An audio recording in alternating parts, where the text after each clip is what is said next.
तेलंगाना की राज्यपाल तमिलिसाई सौंदरराजन जी, केंद्र सरकार में मेरे सहयोगी मंत्री जी किशन रेड्डी जी, संसद में मेरे साथी श्रीमान संजय कुमार बंदी जी, यहाँ उपस्थित अन्य सभी महानुभाव, देवी और सज्जनों, नमस्कार।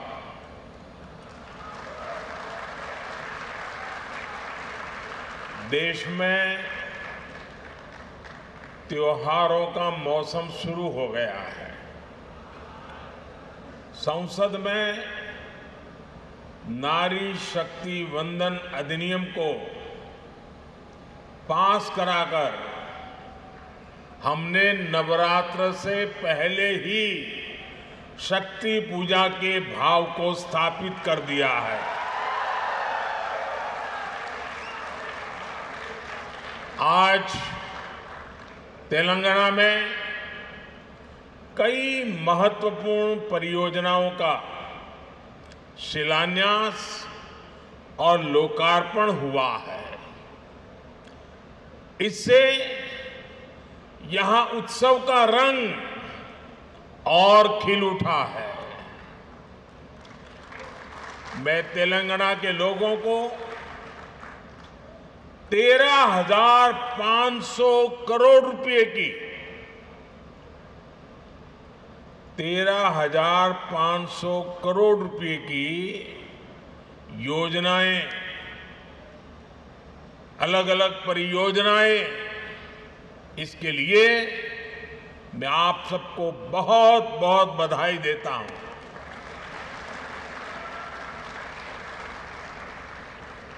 ना कुटुंब सभ्युल्लारा,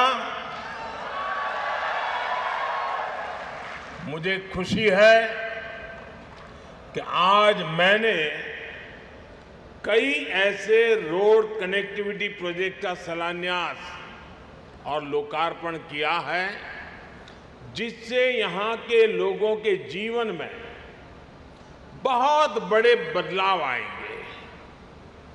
नागपुर विजयवाड़ा कॉरिडोर के जरिए तेलंगाना, आंध्र प्रदेश और महाराष्ट्र में आवाजाही बहुत आसान होने वाली है। इसके कारण इन तीनों राज्यों में ट्रेड, टूरिज्म और इंडस्ट्री को भी काफी बढ़ावा मिलेगा। इस कॉरिडोर में कुछ महत्वपूर्ण इकोनॉमिक हब्स इसकी पहचान की गई है। इसमें 8 special economic zone, 5 mega food park, 4 fishing seafood cluster, 3 pharma and medical clusters और 1 टेक्सटाइल क्लस्टर भी होगा। इसके कारण हनमकोंडा, वारंगल, महबूबाबाद और खम्मम जिलों के युवाओं के लिए रोजगार के अनेक अवसर खुलने वाले हैं। इन जिलों के किसानों की फसलों में भी फूड प्रोसेसिंग के कारण वैल्यू एडिशन हो पाएगा। ना कुटुंब सभ्युलारा, तेलंगाना जैसे लैंडलॉक्ड स्टेट के लिए ऐसी रोड और रेल कनेक्टिविटी की बहुत जरूरत है जो यहां बने सामानों को समुद्री तट तक पहुंचाएं और इनके एक्सपोर्ट को बढ़ावा दे। दुनिया का बाजार मेरे तेलंगाना के लोग कब्जा करें। इसी कारण देश के कई प्रमुख इकोनॉमिक कॉरिडोर तेलंगाना से होकर के गुजर रहे हैं। ये सभी राज्यों को ईस्ट और वेस्ट कोस्ट से जोड़ने का माध्यम बनेंगे। हैदराबाद विशाखापट्टनम कॉरिडोर का सूर्यापेट खम्मम सेक्शन भी इसमें बहुत मदद करने वाला है।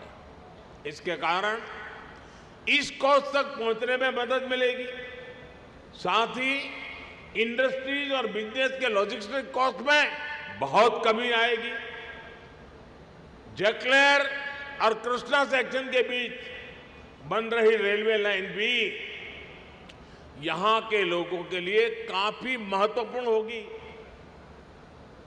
ना कुटुंब सभ्युलारा, भारत टर्मरिक का, हल्दी का प्रमुख उत्पादक, उपभोक्ता और निर्यातक देश है। तेलंगाना में यहां के किसान भी बड़ी मात्रा में हल्दी की पैदावार करते हैं। कोरोना के बाद हल्दी को लेकर जागरूकता भी बढ़ी है और उसकी दुनिया भर में डिमांड भी बढ़ी है। आज ये आवश्यक है कि हल्दी की पूरी वैल्यू चेन में उत्पादन से लेकर निर्यात और रिसर्च तक और अधिक प्रोफेशनल वे में ध्यान देने की जरूरत है, इनिशिएटिव लेने की जरूरत है। इससे जुड़े एक बड़े फैसले की आज मैं तेलंगाना की धरती से घोषणा कर रहा हूं। केंद्र सरकार ने हल्दी किसानों के लिए हित के लिए और उनकी आवश्यकता को देखते हुए और उनके लिए भावी जो संभावनाएं हैं उसे देखते हुए नेशनल टर्मरिक बोर्ड के गठन का निर्णय किया है।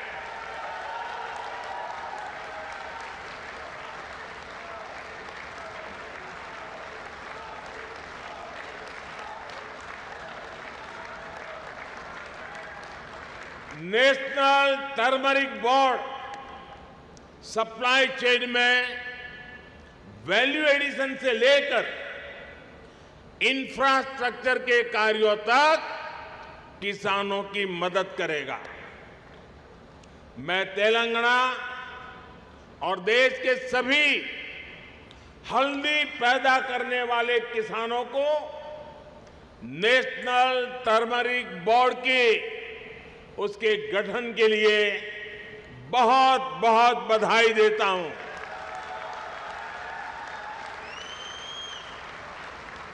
ना कुटुंब सभ्युलारा, आज पूरी दुनिया में एनर्जी और एनर्जी सिक्योरिटी इस पर बहुत चर्चा हो रही है। भारत ने ना सिर्फ अपने उद्योगों बल्कि घरेलू लोगों के लिए भी एनर्जी इंश्योर की है। देश में एलपीजी कनेक्शन की जो संख्या 2014 में 14 करोड़ के आसपास थी, वो 2023 में 32 करोड़ से ज्यादा हो गई है। हाल ही में हमने गैस सिलेंडरों की कीमतों में भी कमी की है। भारत सरकार एलपीजी एक्सेस को बढ़ाने के साथ अब इसके डिस्ट्रीब्यूशन नेटवर्क का भी विस्तार करना जरूरी समझती है। हासम चेरलापल्ली एलपीजी पाइपलाइन अब इस क्षेत्र के लोगों को एनर्जी सिक्योरिटी देने में बहुत बड़ी सहायता करेगी। यहां पर कृष्णापट्टनम से हैदराबाद के बीच मल्टी प्रोडक्ट पाइपलाइन का भी शिलान्यास हुआ है। इसके कारण तेलंगाना के विभिन्न जिलों में हजारों डायरेक्ट और इनडायरेक्ट जॉब्स भी बनेंगे। ना कुटुंब सभ्युल्लारा, मैंने आज हैदराबाद केंद्रीय विश्वविद्यालय में विभिन्न भवनों का उद्घाटन किया। हैदराबाद विश्वविद्यालय को भाजपा सरकार ने इंस्टीट्यूशन ऑफ एमिनेंस का दर्जा दिया है और विशेष फंड उपलब्ध कराया है। आज मैं आपके बीच एक और बड़ी घोषणा करने जा रहा हूं।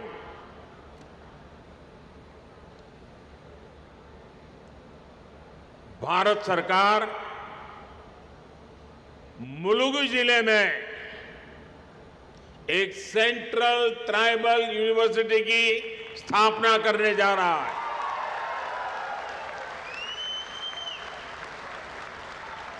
और इस विद्यालय का नाम पूजनीय आदिवासी देवियां समक्का सारक्का के नाम पर रखा जाएगा। Sammakka Sarakka central tribal university, इस पर 900 करोड़ रुपया खर्च किए जाएंगे। मैं तेलंगाना के लोगों को इस सेंट्रल ट्राइबल यूनिवर्सिटी के लिए बहुत बहुत बधाई देता हूं।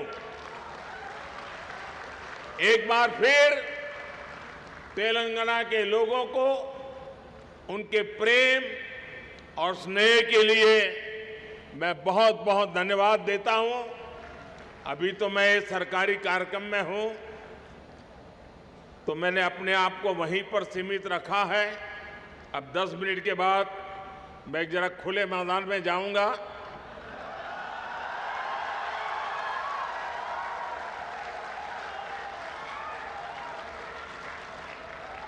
तो वहां जरा खुले मन से बातें करूंगा। और ये मैं वादा करता हूं, मैं जो भी कहूंगा वो तेलंगाना के दिल की बातें करूंगा, यहां के लोगों के दिल की बातें करूंगा। बहुत बहुत धन्यवाद।